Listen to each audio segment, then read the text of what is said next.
Olá, pessoal. Sejam bem-vindos à apresentação deste primeiro módulo do nosso curso, que discute a iniciação científica na educação básica e também um pouco das feiras de ciências. Nesse primeiro módulo, a gente vai apresentar aí alguns motivos, alguns pontos que achamos interessante para que você desenvolva atividades de iniciação científica na educação básica e também dar algumas dicas de como fazer isso. Depois, nos módulos futuros, isso será discutido com mais particularidade e com mais profundidade também. Primeiro ponto, eu gostaria que vocês lessem e pensassem um pouco sobre essa frase. A criança tem paixão inata pela descoberta e por isso convém não lhe dar a resposta ao que não sabe, nem a solução pronta aos seus problemas. É fundamental alimentar-lhe a curiosidade, motivá-la a descobrir as saídas e orientá-la na investigação até conseguir o que se deseja. Essa frase, é de um livro de Martins sobre metodologias de projetos, e ela mostra algo que acredito que todos os professores, pais, orientadores, as pessoas que se preocupam com a educação saibam.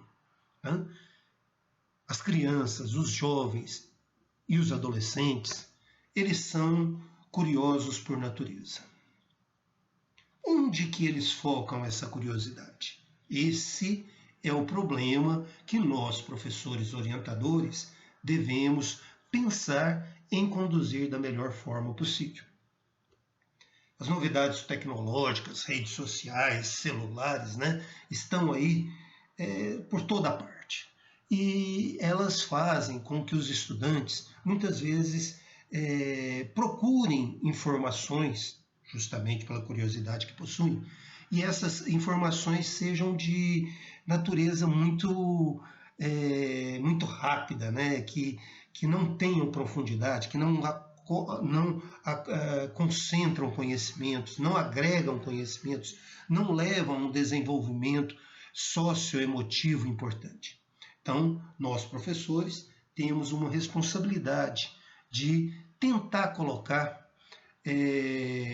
alguns pontos de forma a fomentar essa curiosidade e também fazer com que esses pontos desenvolvam habilidades, desenvolvam conhecimentos, construam conhecimentos novos dos estudantes.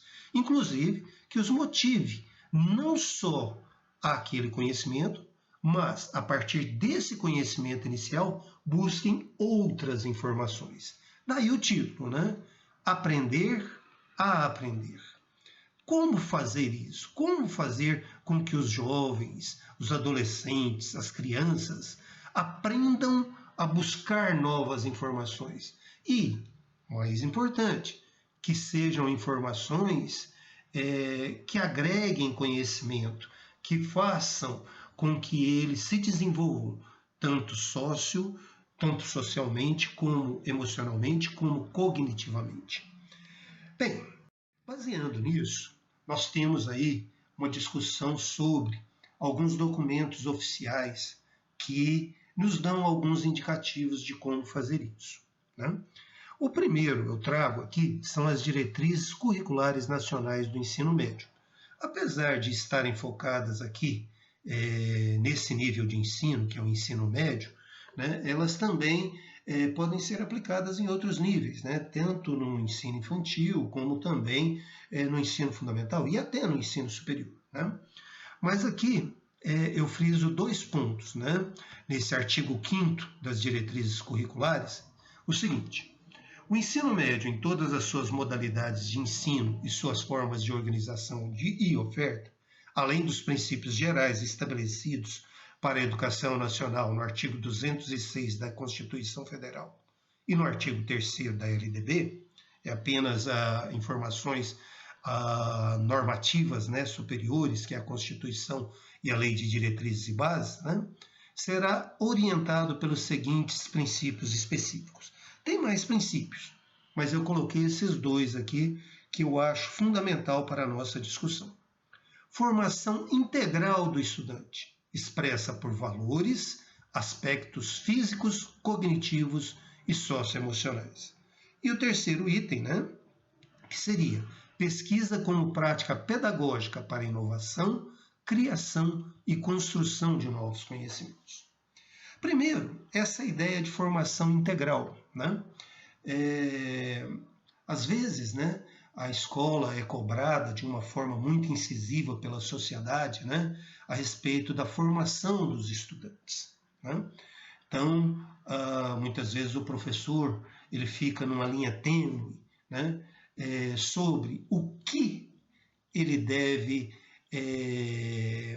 realizar de atividades dentro da sala de aula, de tal forma a fomentar essa formação integral. No final das contas, a gente percebe que até pelas cobranças da sociedade mesmo, dos familiares e até da gestão escolar, né, que o foco principal é sobre conteúdos que vem aí nos livros didáticos, essa coisa toda. Aquele conteúdo que muitas vezes a gente aprende também, né, no ensino superior. Mas será que esse é o melhor caminho? Será que esses conteúdos tradicionais, eles favorecem, né, a contextualização atual do conhecimento? Será que eles favorecem a interdisciplinaridade? Será que eles favorecem, né, o desenvolvimento dos aspectos físicos, cognitivos e socioemocionais dos estudantes? Se isso, porventura, não for favorecido, né, será que nós estamos tendo um foco nessa formação integral do estudante? Bem, essa minha fala, né, ela foi pontuada de interrogações, né, e é justamente nessas interrogações que eu gostaria que vocês pensassem, né?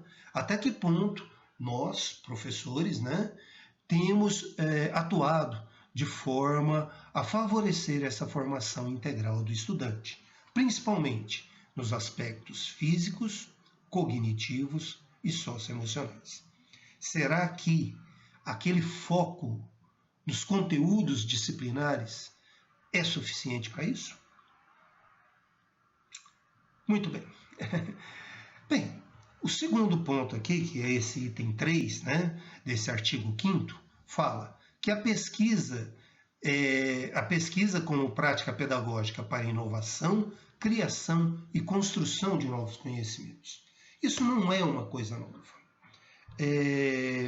Quando se fala, né, em educação, principalmente hoje em dia, né, há sempre um foco, ou pelo menos uma citação, ou pelo menos alguma menção, né, para as chamadas metodologias ativas. Né? Algumas dessas metodologias ativas, elas são focadas justamente na pesquisa. Né? Qual é a ideia dessas metodologias e qual é a ideia desse item 3? A ideia é que o professor deixe de ser um mero transmissor de conhecimento, né, que é aquele professor tradicional, detentor do conhecimento, né, para passar a ser um orientador do estudante na pesquisa de novos conhecimentos. Aquilo que interessa ao estudante e que o estudante vai atrás, pesquisa e descobre, é muito mais motivante, é muito mais fácil dele relacionar com a sua estrutura cognitiva inicial. É muito mais fácil que esse relacionamento resulte em novos conhecimentos, construa novos conhecimentos, do que simplesmente uma transmissão de conhecimento onde o professor fala e o aluno escuta. Então, a ideia, né, que não é nova, né, é uma ideia de incentivar os estudantes a pesquisar novos conhecimentos, principalmente pesquisa de assuntos que lhes são de interesse. Bem, outro documento importante, né, que nós temos é a BNCC.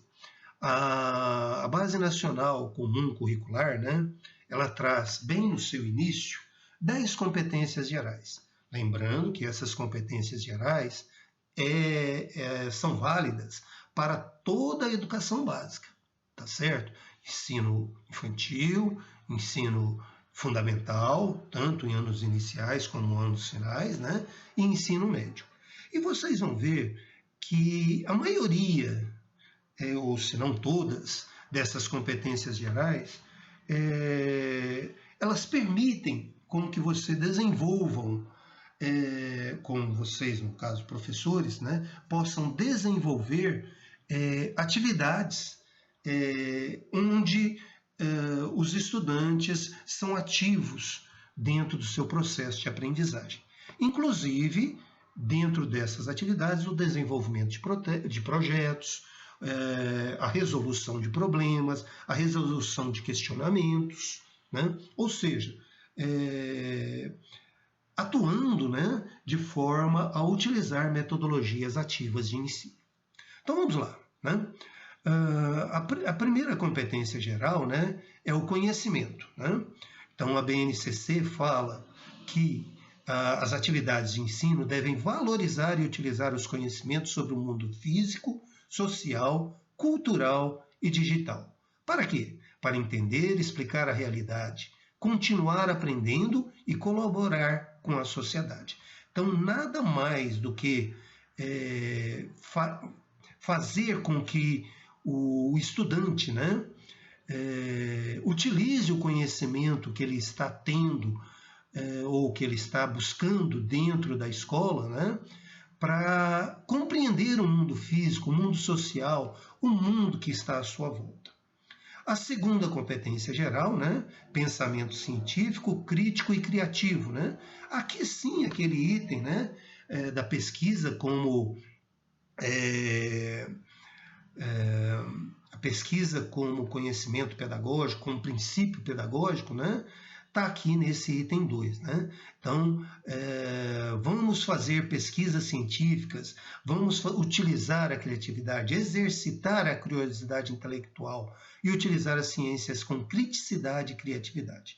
Repertório cultural. Né? Então, aqui é importante colocar, né, que algo que muitas vezes é interpretado de forma errada, né, que a pesquisa científica é focada apenas nas ciências naturais. Isso não é fato, né? Então a gente tem que focar também nas ciências humanas, nas manifestações artísticas. Tudo isso é passível de desenvolvimento de projetos, é passível de pesquisa, é passível de criatividade, né? E tudo isso também leva a questionamentos, leva a diversas atividades onde o aluno é protagonista no seu conhecimento. Comunicação. Né? Após realizar diversas atividades, uma forma de fazer com que os estudantes desenvolvam habilidades, né, é justamente comunicar esses resultados que eles conseguiram. Né? E que forma de linguagem utilizar para isso? Não precisa ser textos difíceis, né?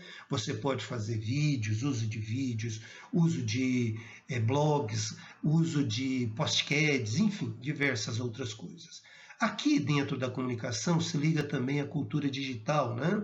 Então, como utilizar as tecnologias digitais, não só para fazer a comunicação dos resultados, mas também para fazer o desenvolvimento de pesquisas sobre novos conhecimentos, sobre o pensamento científico, crítico e criativo. Né? Então, o uso, né, das mídias digitais, os usos das tecnologias digitais também é uma competência geral dentro da BNCC. Trabalho e projeto de vida. Né? Então, aqui é algo importante que acaba amadurecendo justamente quando o estudante começa a desenvolver coisas que lhe são de interesse, coisas que lhe motivam o estudante a buscar novos conhecimentos. Objetos, valores, construção de conhecimento, construção de novas atitudes, habilidades, né? Tudo isso faz com que ele vislumbre novas possibilidades, principalmente para trabalhos futuros, como também para o seu projeto de vida. Aqui dentro da comunicação, cultura digital, trabalho, projeto de vida, é importante tudo isso, né, para que ele construa argumentos, né? Como fazer com que o estudante construa argumentos? Como fazer com que ele consiga mostrar seus pensamentos? Como fazer com que ele demonstre, né, a cognição sobre algo que ele descobriu, com algo que pode ser utilizado pela sociedade, com algo que ele pode utilizar na sua família, com algo que ele pode utilizar dentro da escola, né? Essa argumentação ela se desenvolve dentro de todas essas outras competências, né? A hora que ele busca conhecimento, a hora que ele desenvolve o pensamento científico, crítico e criativo, a hora que ele faz a comunicação dos seus resultados, a hora que ele utiliza a cultura digital, né? Tudo isso favorece o desenvolvimento das suas capacidades de construir argumentos, né? Autoconhecimento e autocuidado, né? Essa competência geral também se vincula a todas as demais, né? Então, é importante que dentro dessa trajetória, né, dessa formação integral, né, é importante o estudante ter uma reflexão sobre o seu local na sociedade, a sua importância dentro da comunidade. Então é importante ele se conhecer, se compreender, tanto individualmente como dentro de uma comunidade em geral, né?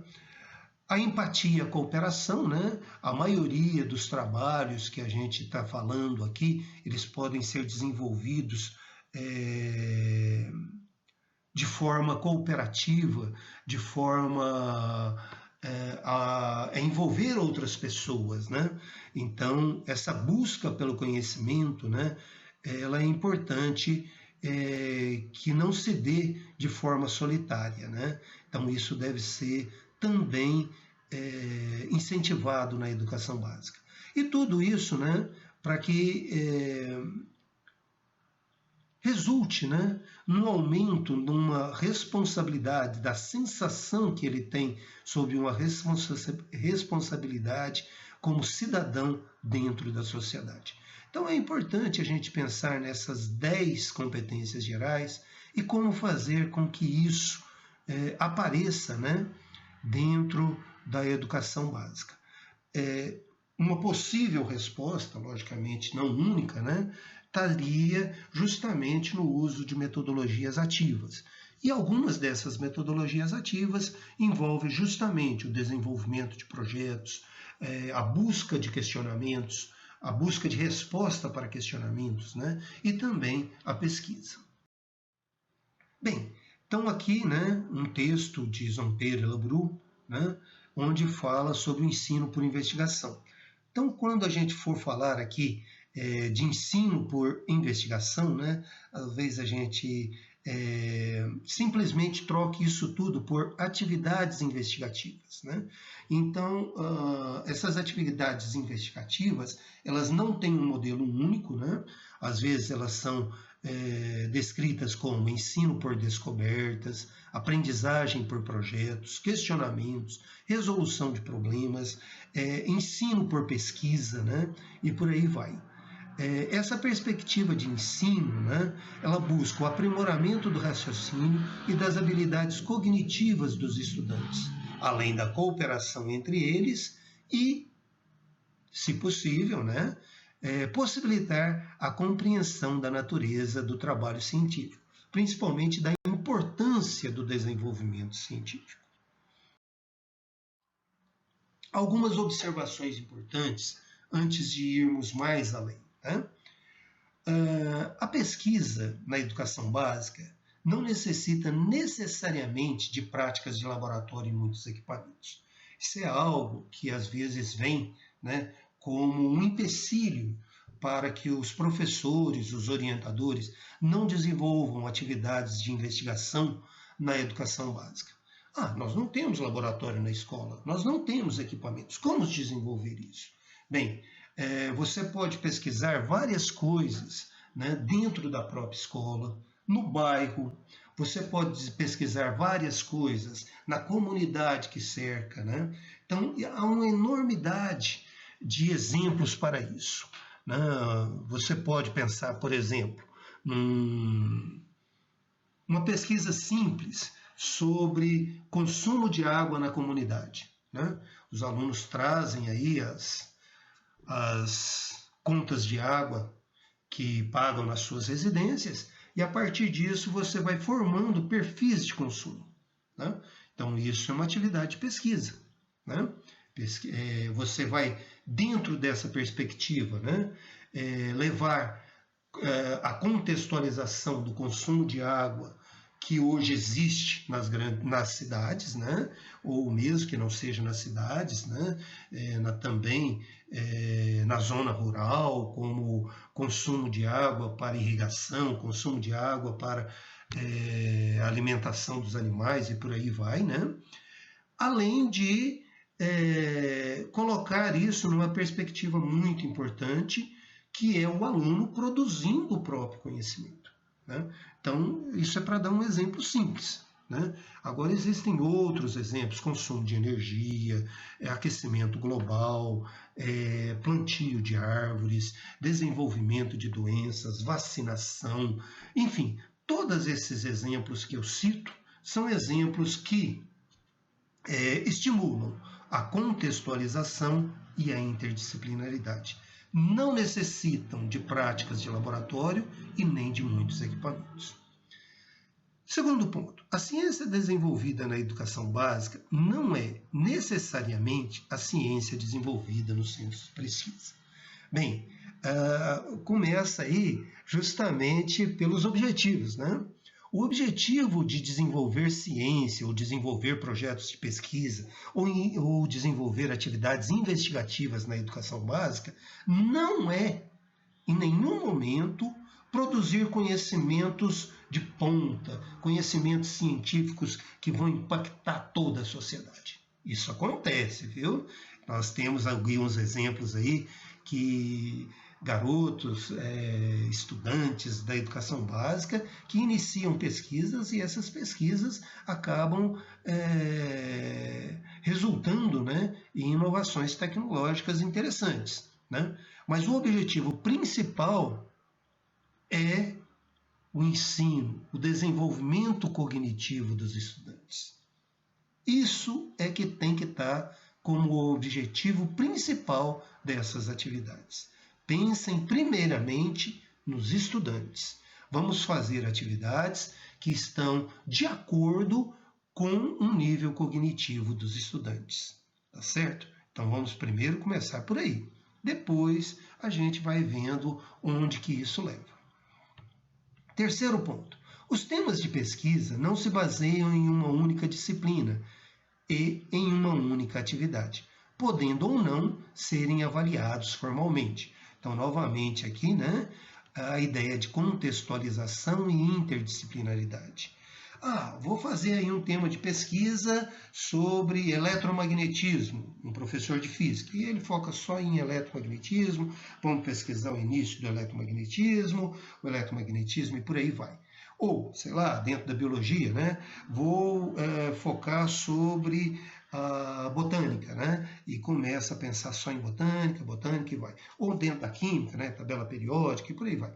Bem, isso pode ser feito, mas o ideal é que mesmo esses temas, como eletromagnetismo, tabela periódica ou botânica, né, que eles não fiquem focados em uma única disciplina, que eles não fiquem focados apenas naqueles conhecimentos livrescos, aquele conhecimento tradicional, sem contextualização, que muitas vezes o professor fala e o aluno apenas serve como um receptáculo de informação, né? Então, por exemplo, se o professor de física vai falar sobre eletromagnetismo, que leve isso para geradores, que os geradores, logo em seguida, levem para o consumo consciente de energia, matriz energética que o Brasil utiliza, comparar essa matriz energética com a matriz energética mundial, quais são os pontos positivos, quais são os pontos negativos. Se vai falar de botânica, né? Pense aí nos biomas nacionais, né? São 5 biomas importantes, né? A Amazônia, a Caatinga, Pantanal, o Pampa, né? E a Mata Atlântica, né? Como é a situação? Qual é a situação desses biomas atualmente? Como que eu utilizo eles de forma mais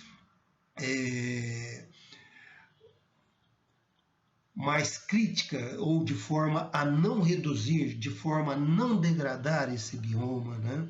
Enfim, levando isso para o estudante numa situação, né, que aumente a sua criticidade, que leve a desenvolver pensamentos, argumentos importantes, uma atitude mais cidadã, né?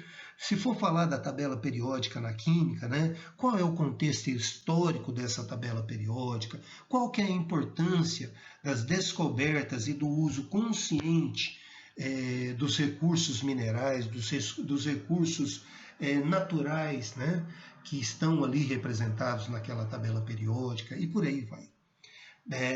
Outro ponto importante. Não se tem a ideia de cumprir todo o conteúdo programático com atividades investigativas. Isso aqui, às vezes, né, eu até soltei aqui um tom um pouco crítico, né?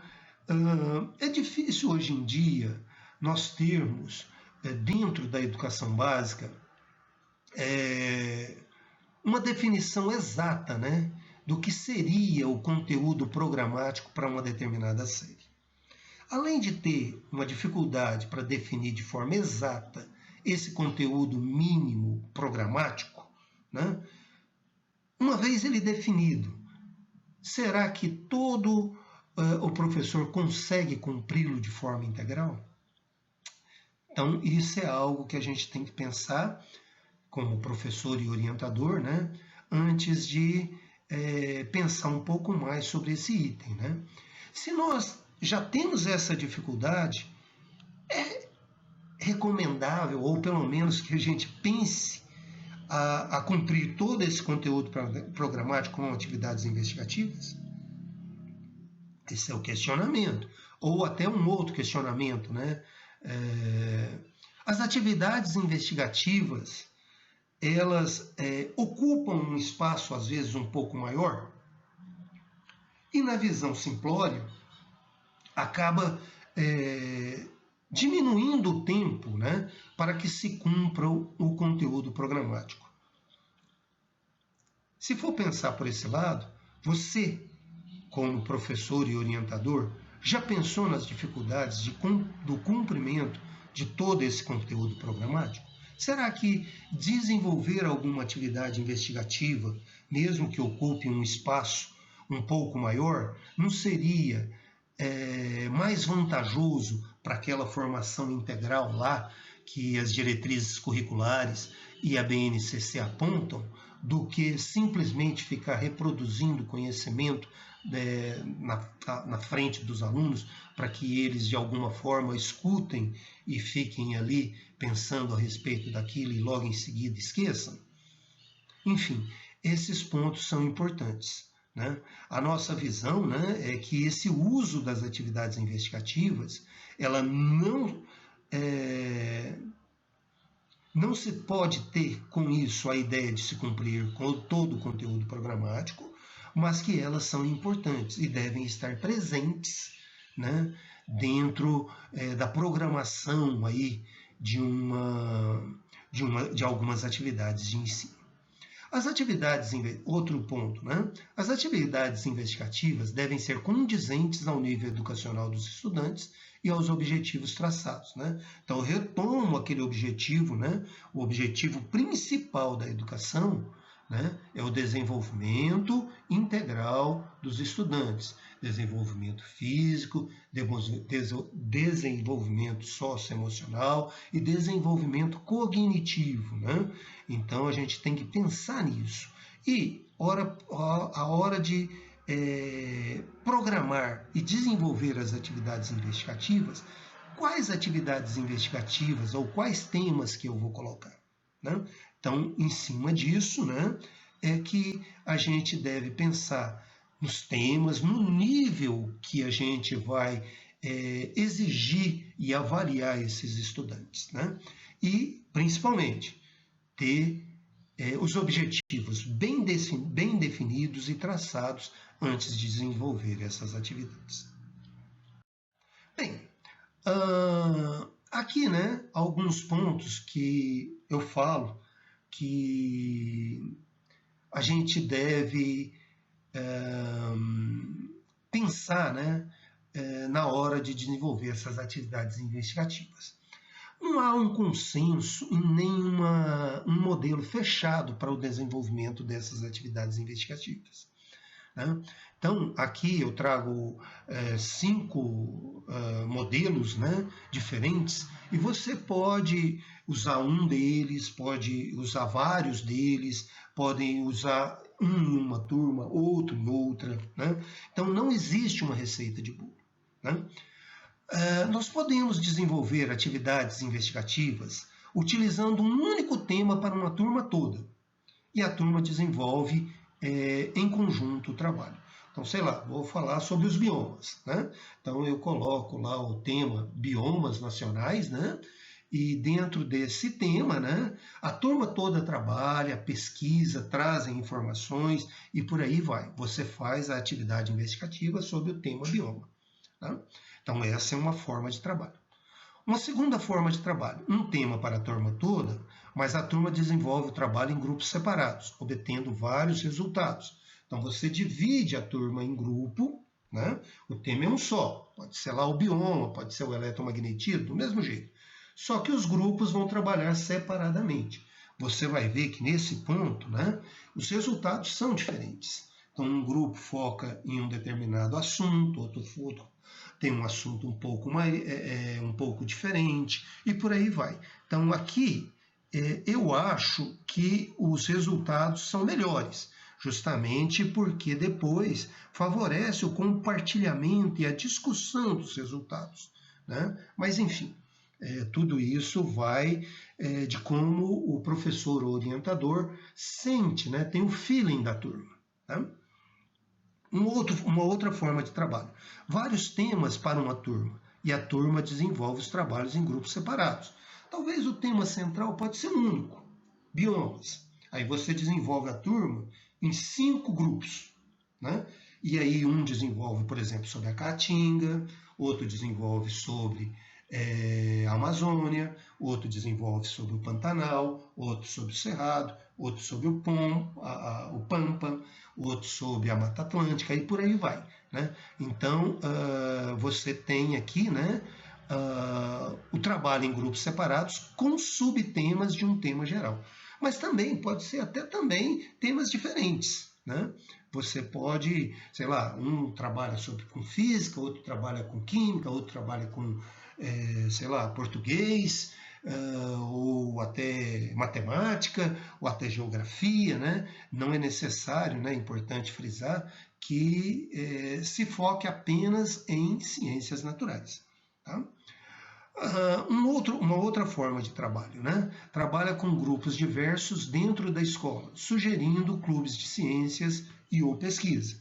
Eu abro aqui um parêntese, porque essas três primeiras formas de trabalho são formas de trabalho que você trabalha, que o professor pode trabalhar dentro das turmas curriculares normais, né? Então você seleciona lá o 8º ano, 9º ano, 1º ano do ensino médio e por aí vai, né? Então você trabalha com as turmas. Agora aqui não. Aqui, e também o seguinte, você vai ver também que tem esse outro foco, né? Você vai trabalhar com grupos dentro da escola. Isso aqui é um formato bastante interessante de trabalho, né? Que favorece, inclusive, né, a criação dos clubes de ciência dentro da escola. Então, você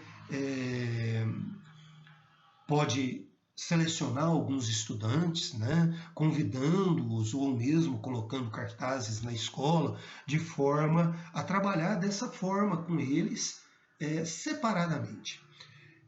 Isso é bom, ótimo, porque tira um pouco do foco do ensino que você tem que fazer dentro da sala de aula.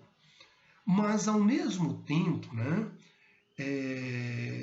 faz com que atividades extra-sala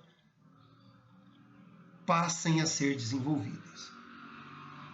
Então, o professor tem que ficar atento que ele passa a ter a necessidade de ter tempo de dedicação para o ensino, a orientação desses estudantes fora do horário de classe, né?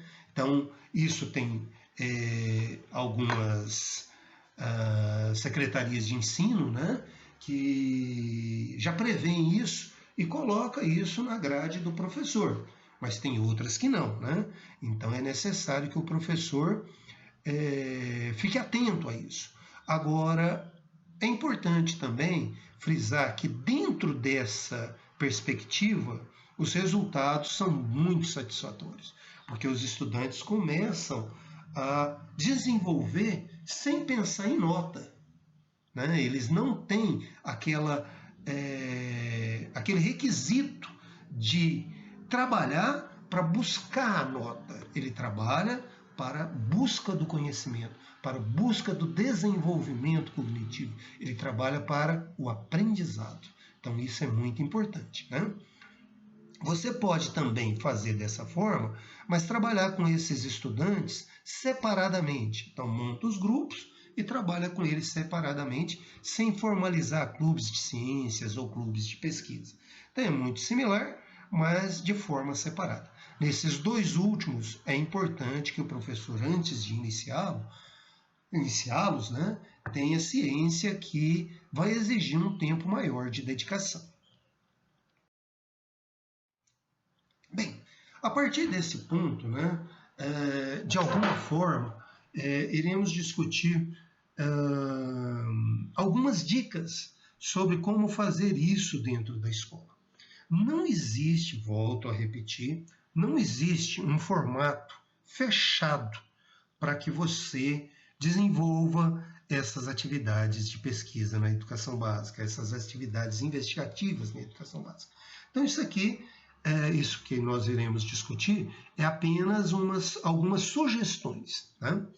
Então, está separadas em etapas, né? E vamos lá. Qual que seria a primeira etapa? O que o professor, o orientador, deve focar inicialmente, né? Quando ele se propõe a desenvolver atividades investigativas. O primeiro passo é a formulação do problema, a escolha do tema, né? Então, se for um problema, formule esse problema adequadamente, né? Se for um tema mais aberto, que busque um tema que seja contextualizado com a comunidade, que seja contextualizado ao ambiente do estudante, de preferência interdisciplinar, né? No caso aqui, né, a sugestão ele pode ser baseada em algo que emerge da própria comunidade, ou também pode ser proposto pelo professor, né, o professor que utiliza lá e coloca e propõe, né?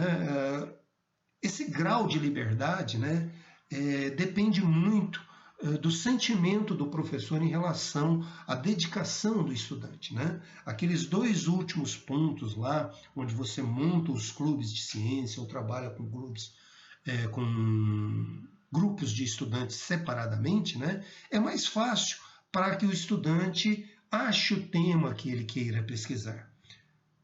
Dentro das turmas, às vezes é mais fácil que o problema ou o tema seja proposto pelo professor. Bem, isso o professor ele tem que ir se adequando, né, com a proposta que ele tem de desenvolver essas atividades investigativas.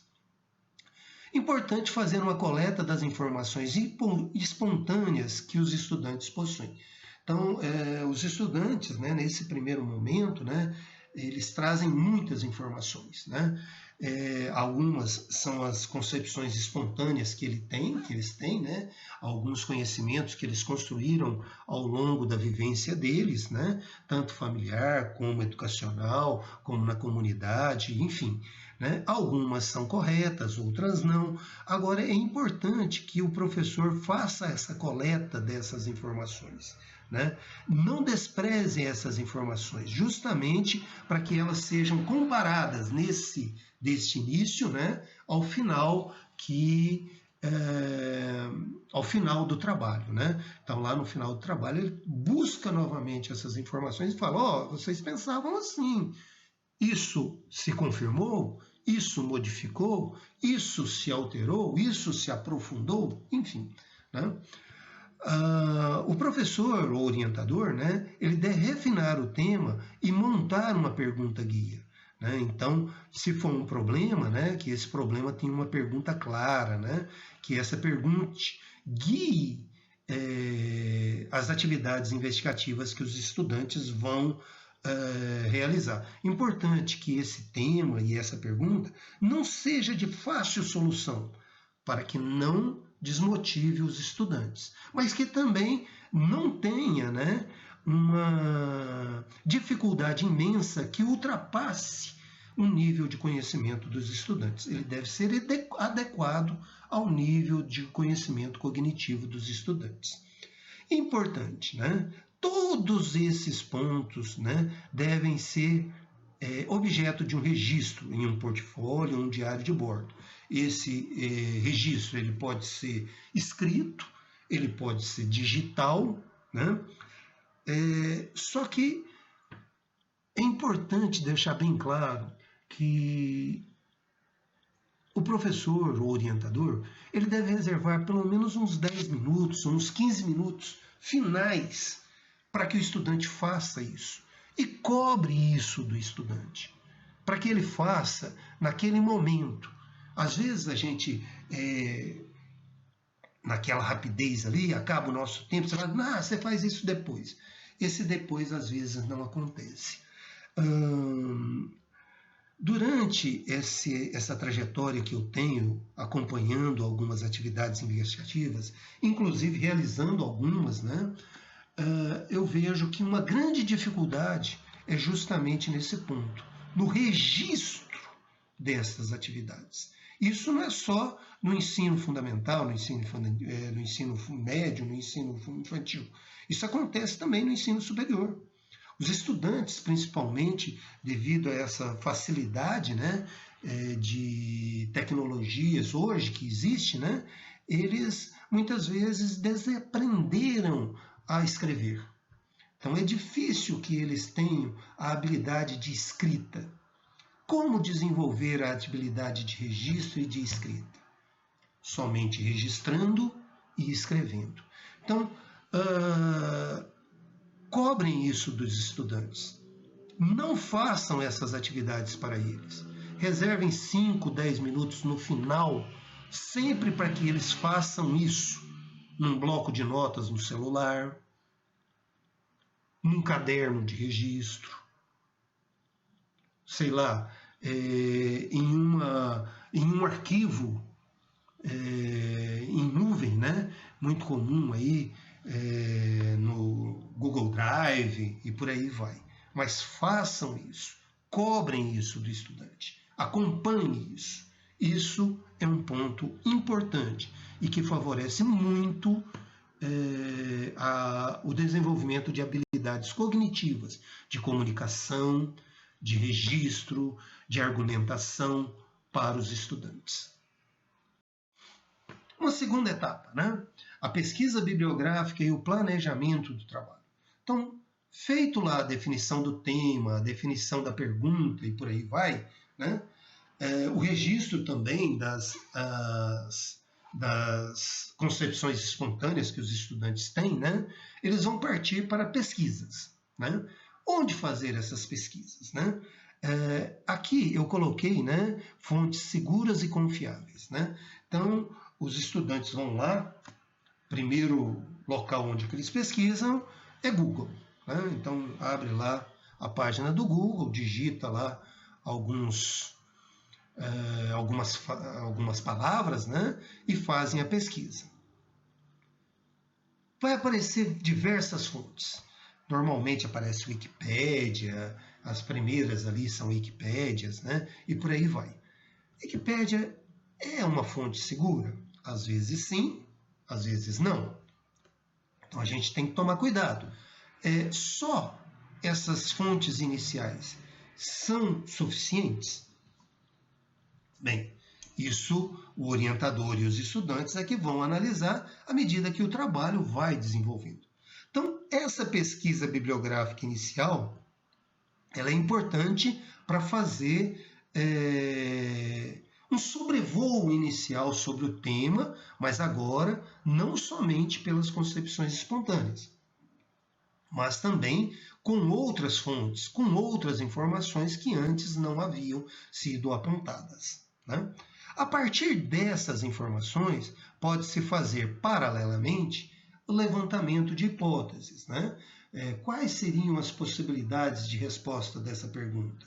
Onde que essa investigação vai nos levar? Quais os conhecimentos que nós vamos construir ao final desse trabalho, né? Então, esse levantamento de hipóteses pode ser feito de forma concomitante.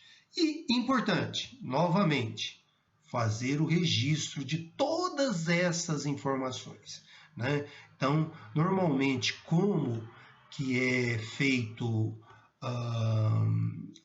essa pesquisa, normalmente que é feita de forma virtual, não tem problema fazer um Ctrl+C e Ctrl+V e transferir isso para um registro. Mas é importante, faz o Ctrl+C e o Ctrl+V da informação, traz a referência, isso é importante, né? Então você tem que anotar lá o que você escreveu e colocar essa frase não é minha, então isso é desse autor. Então coloca lá de onde você copiou aquela referência. Isso é importante para não configurar o plágio da informação, tá certo? Então comece a fazer toda esse registro, né, naquele portfólio, naquele diário de bordo.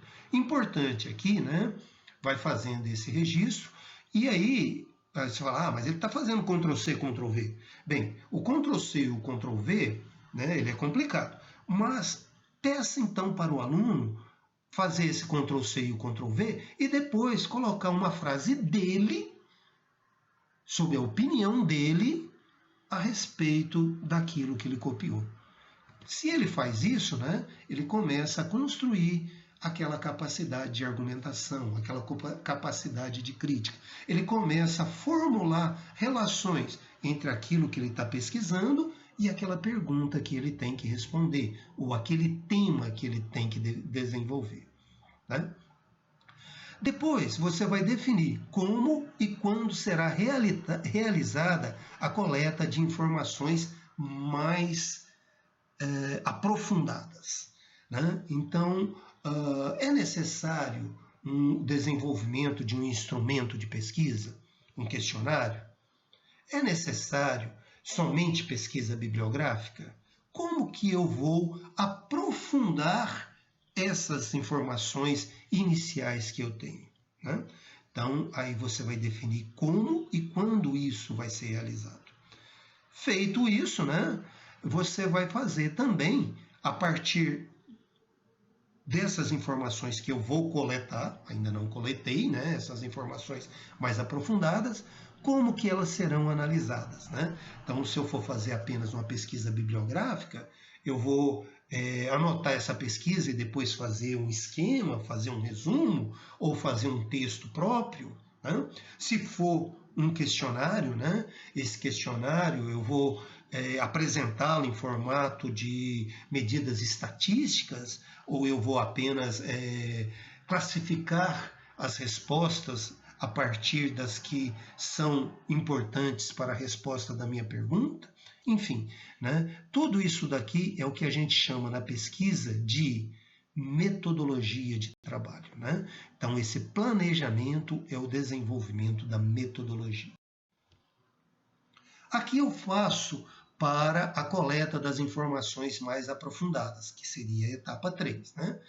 Então, aplicação dos procedimentos de coleta das informações, pesquisa em documentos, experimentos de laboratório, se for o caso, entrevistas com outras pessoas, com as famílias, com outros estudantes, com colegas. Cuidado com essas entrevistas para que você não extrapole princípios éticos, né? Nem seja algo invasivo para as outras pessoas, né? Formulários eletrônicos, documentos que você pode pesquisar na internet, né? E por aí vai. Então, todas essas coletas de informações aqui são válidas. Não se esqueça, registro de todas essas informações, né? Já falei, né, mas repito novamente, cuidados com possíveis problemas éticos e de constrangimento aos participantes, né? Então, procure pensar aí a respeito de perguntas que não sejam invasivas, inclusive, né, se você tiver com algum pensamento em aprofundar, né, pense num documento, né, que é o termo de livre esclarecido. Se você digitar na internet termo de termo de consentimento livre esclarecido, vai aparecer diversos modelos, né?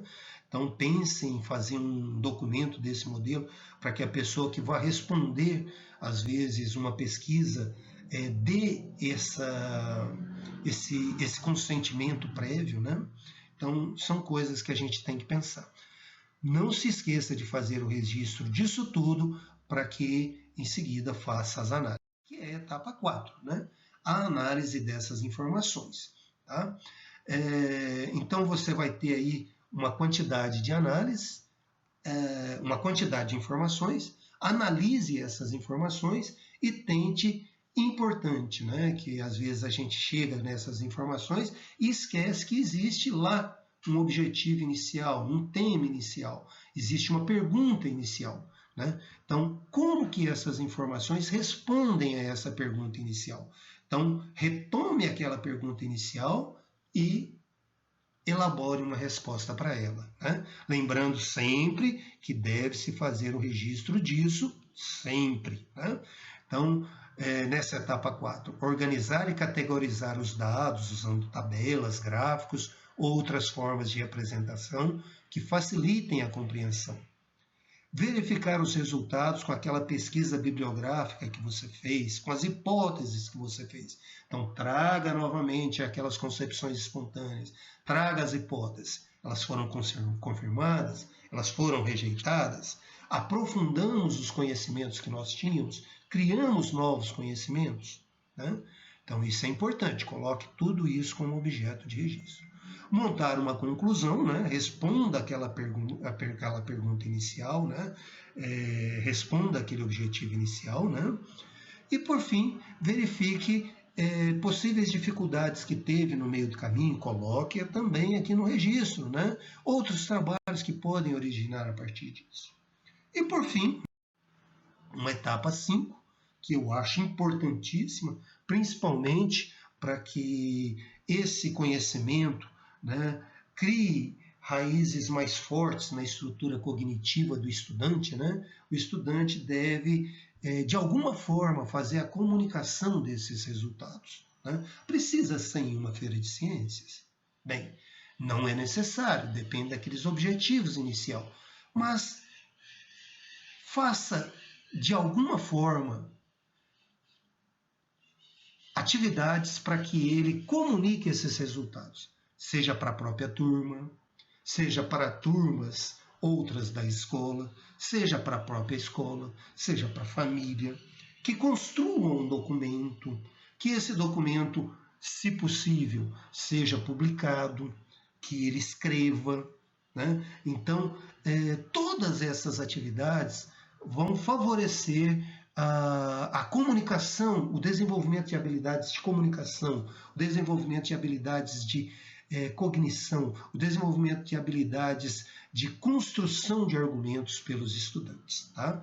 Então, elabore uma apresentação para o público, pode ser a turma, a escola, pessoas interessadas, enfim. Não preocupe que tenha participação em feira de ciências. Não preocupe que não tenha recursos importantes, né? Faça dentro das suas possibilidades, faça onde você conseguir isso de uma forma mais que o estudante se sinta seguro, que o estudante se sinta estimulado a falar, estimulado a comunicar os seus resultados, né? E você pode fazer painel, vídeo, texto, reportagem, blogs. Isso pode contribuir na nota do estudante, pode não contribuir. Isso aí depende da forma como você está desenvolvendo a atividade e por aí vai. E, como sempre, né? Fazer o registro disso de forma adequada.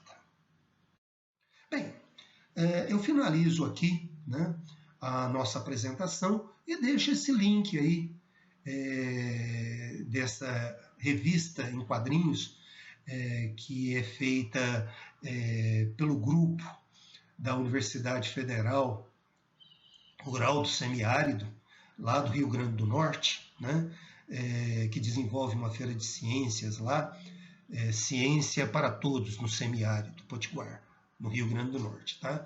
Então, se alguém tiver a curiosidade, né, eu oriento a fazer a leitura, não só